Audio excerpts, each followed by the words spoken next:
And what better present than Keanu Reeves? Yay! Cue title scene.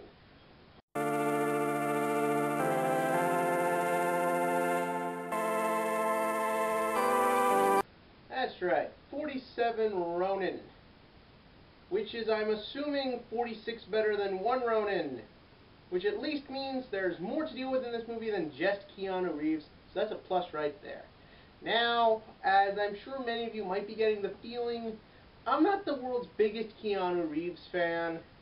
I liked him in The Matrix, and Speed, and Point Break, but everything else he does is unbearable. So I had mixed feelings for this movie.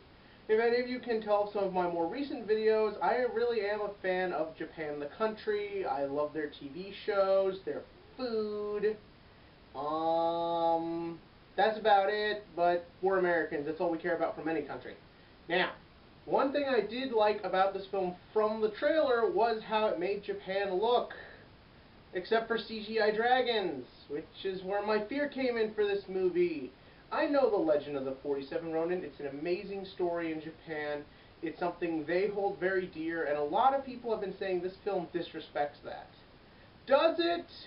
Not as much as you think. Yeah, there's dragons, yeah, there's magic, yeah, there's a lot of crazy things, but overall, even though this isn't the best movie of the year, it's a fun one. Now, I mean, definitely this film won't be on a top 10 list that I kind of plan on doing after New Year's, so it can technically be all of 2013.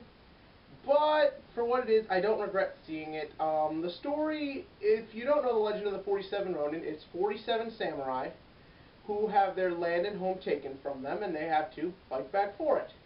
They are led by Keanu Reeves, a samurai who is not of Japanese origin, and that led people to their first problem: this just whitewashes the whole thing.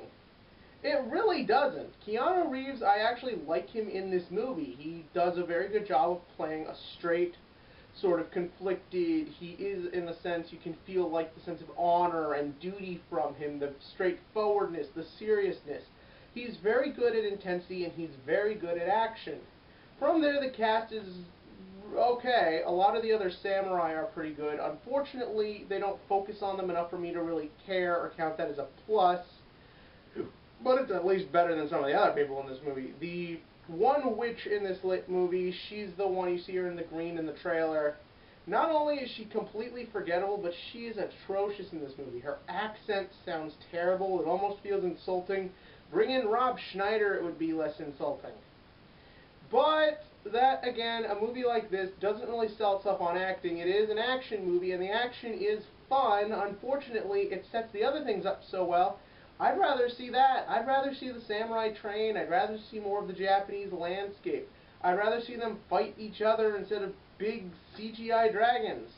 I feel like we haven't gotten one of those in this country in a long time. Just a film about samurai fighting samurai. It's always got to include dragons and tentacles and short skirt girls. But I would like for an authentic telling of this story. I didn't get that here, but what I still got is pretty enjoyable. It's fun. Check it out. It's worth seeing because there isn't really...